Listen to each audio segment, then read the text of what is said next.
Hey Matt, when I talked to you the other day at media day, you said you felt better than you've ever felt. So what about in the cage? Did you feel the same way? Yeah, it took about maybe 2 minutes to get to that feeling because I think I forgot what it felt like to be in there. I wouldn't say ring rust. Well, maybe if it was ring rust, like 2 minutes of ring rust. And I was like, a little bit of what the hell is going on in here. It's crazy, It's been a couple years, but once I shook that off, busted through it and got the job done. Yeah, so obviously, it's reignited your love for fighting. That's what brought you back, and now you got in there, had an awesome fight and an awesome victory, and I reckon we're going to see you again soon. Yeah? Well, I'd like to fight March 28th in Columbus. I mean, that's my home. I guess I won't get the main event, but maybe co-main, maybe Dana listening here. Anybody in mind in particular? I haven't even thought about that, Yeah, I don't really think about who I'm going to fight. Fight's always against yourself, right? So when you're stuck in that triangle, 2 minutes in, were you just like, oh shit, this is a fight, like I'm doing this? Is that what you're thinking? No, I was thinking, the techniques, right? Like what do I need to do to get out of this? And, I wasn't in a precarious spot. But if I made a small mistake, it was going to be a very precarious spot real quick. So I was trying to think of my next couple moves, and fortunately, I did the right things and prevented any further damage in there. Now, you had rocked a couple times with the elbow and also the high kick. You kind of rushed in right away. Was the timing different at this point? I mean, did you feel like, what am I doing? You could be taking your time a little bit more? Yeah, again, once I kind of got into the rhythm, it just felt so easy, like it felt like, this is what I do, and this is who I am, this is what's in my blood, and, once you get me in that zone, man, it's going to be hard to beat me. You guys all know I've won some, I've lost some, but, once I get in that zone, man, there's not too many guys that can beat me. They're going to have to do something special to take me out. You said on media day that you felt like you were starting from scratch. Yeah. 0. Now you've had that first fight, you got the victory. Do you still feel that way? Do you still feel like this is like? I'd like to keep that feeling. We'll see if it keeps going, but we got to play it by ear. I'm not going to force anything. I'm going to let it be organic. Talk about being in the zone. How much does Mark help you get there? Mark's the man, the greatest.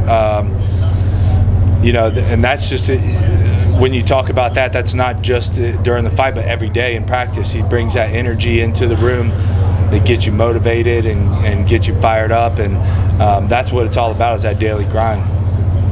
How much did it help having him here for fight week and kind of loosen you up a little bit? Mark's a character, He takes you out of your comfort zone a little bit. Yeah, he likes to do that.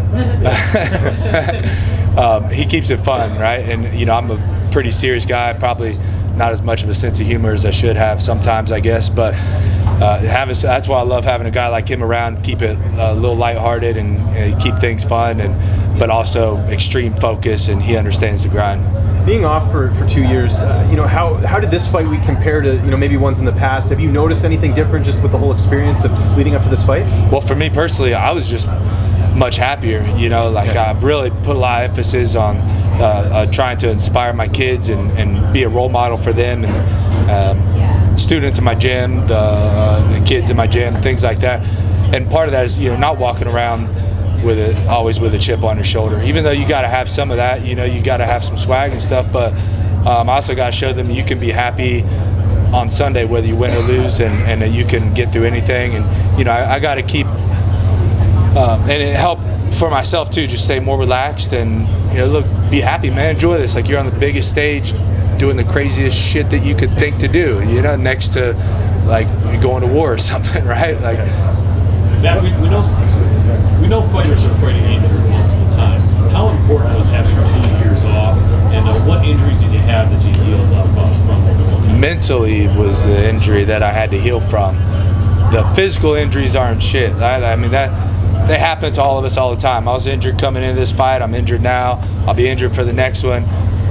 That don't matter. The mental injury is where it gets to you. That time off, I was able to heal my mind, and I'm a new person now. I feel better, more energy, refreshed, reinvigorated. And if I decide that I want to pursue a championship in this division, they better watch the hell out.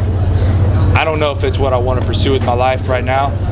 I want to take it one fight at a time, enjoy my life, enjoy my time with my kids. But if I decide to, I'm a serious threat to these sons of bitches. Just a caveat to James' question about fight week, and after a 2-year layoff, obviously it's 2 years and it's also 2 years of age. Does that make any difference on the weight cutting part of it at all? Or this was the best weight cut I've ever had. My weight was on point. Everything, but it was just spot on. I mean, I couldn't have asked it to be better, and it's probably because I wasn't cutting weight every 3-4 months. And I handled this entire process very businesslike, very regimented. Whereas before it was like, I'm going through the motions again. Got to fucking cut weight again, man. So this time it was much more professional. Got a new mindset for it. My mind's clear. It's consolidated. I know exactly what I want. I know where I'm at. I know who I am, and I know what I can do.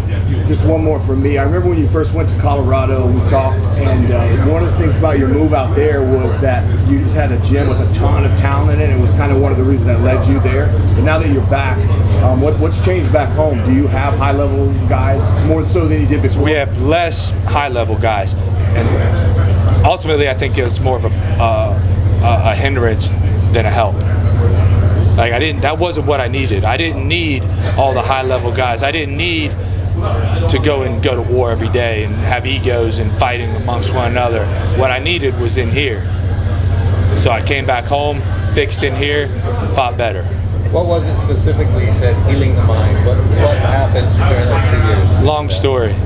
You read my book one day. Hey Matt, you've had a lot of success outside the cage in the business world with your gym and just a lot of things that have gone right for you. How much has that translated to your fight career and also this win tonight as well, just with things really firing? Well, I learned a lot from starting a business. I wouldn't say I've had a lot of success with it. I mean, it's only a year old, my gym. And that's still standing, right? So, yeah, it's still there, man. I made the first year, I think 80% done or something. Yeah. But I learned a lot from that, man. Particularly dealing with others.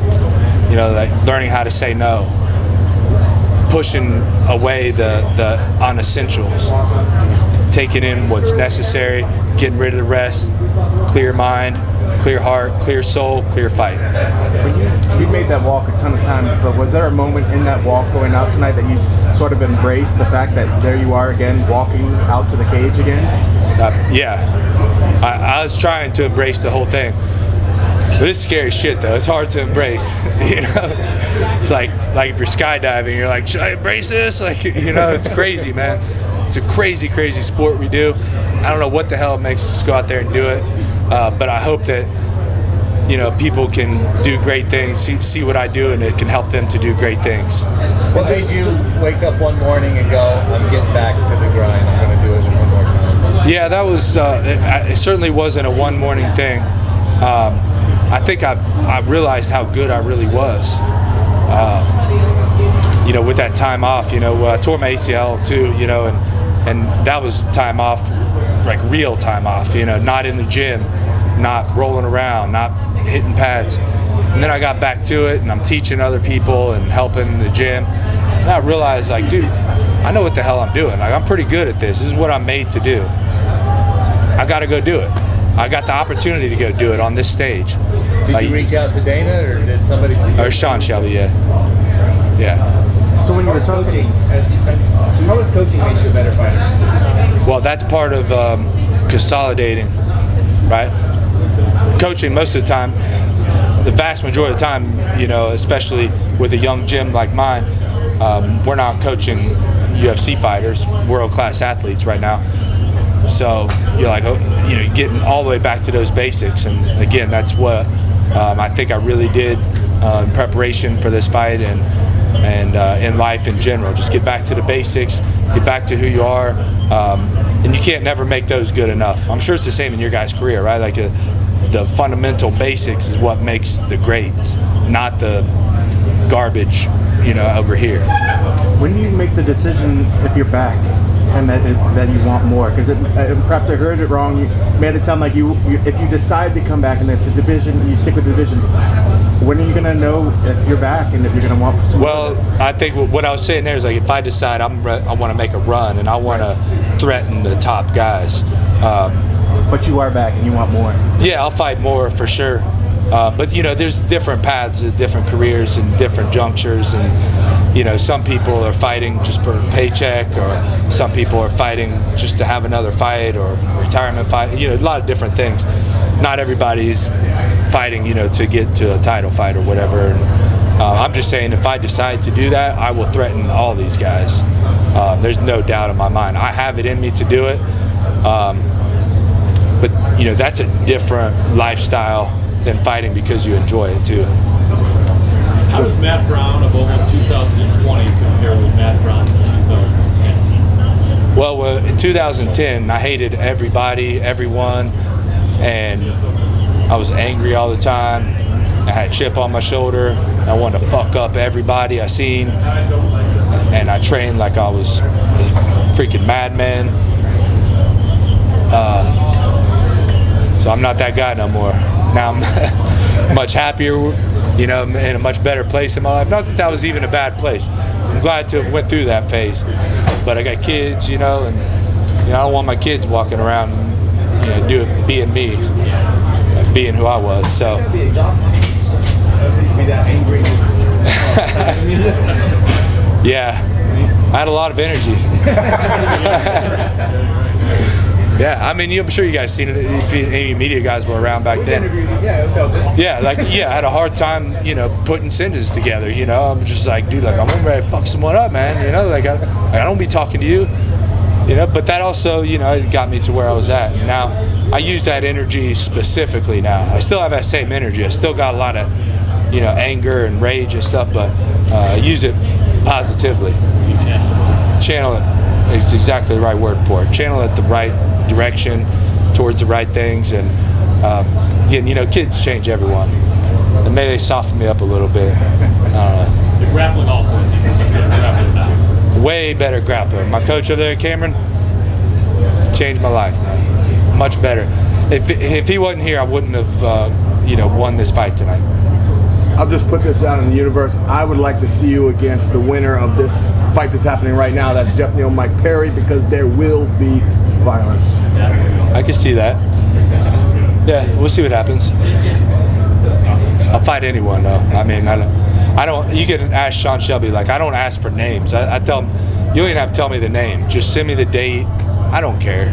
You know, like the fight is about myself. It's not about the person standing across the cage. Thanks, man. Absolutely. Thanks, guys.